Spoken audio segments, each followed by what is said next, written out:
লোক মাছ খাচ্ছিল। তার পাশে একজন যুবক বসা ছিল। যুবকটি লোকটিকে জিজ্ঞেস করল, আপনি কেন মাছ খাচ্ছেন? লোকটি উত্তর দিল, কারণ আমি মাছ ভালোবাসি। যুবক হেসে বলল, আপনি মাছ ভালোবাসেন, তাই আপনি এটাকে পানি থেকে ধরে এনে মেরে রেঁধে খাচ্ছেন? লোকটি চুপ হয়ে গেল। যুবক বলল, আমাকে এটা বলবেন না যে আপনি মাছ ভালোবাসেন। আপনি নিজেকে ভালোবাসেন। যেহেতু মাছ আপনার খেতে ভালো লাগে, তাই আপনি এটাকে পানি থেকে ধরে এনে মেরে রান্না করে খাচ্ছেন। বন্ধুরা, ভালোবাসার অনেকটা অংশ সেই মাছ ভালোবাসার মতো। তো একজন যুবক যখন একজন যুবতীর প্রেমে পড়ে, এর মানে কি? এর মানে যুবকটি যুবতীর মধ্যে এমন একজন নারী দেখতে পেয়েছে যাকে তার মনে হয়েছে সে তার শারীরিক এবং মানসিক সকল প্রয়োজন মেটাতে পারবে। আবার যুবতীটিও এই যুবকের মধ্যে এমন একজন মানুষকে অনুভব করেছে যে তার ব্যাপারে লিখতে পারে।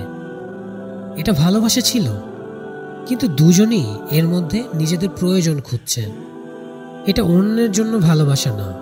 এখানে অন্য মানুষটি আমার পরিতৃপ্তির একটা বাহনে পরিণত হয়েছে। আমরা যাকে ভালোবাসা বলি তার বেশিরভাগই মাছ ভালোবাসার মতো। ভালোবাসা এমন না যে আমি কি পেতে যাচ্ছি, বরং আমি কি দিতে যাচ্ছি। একজন মহাজ্ঞানী রাবাই ছিলেন, তার নাম রাবাই ডেসলার।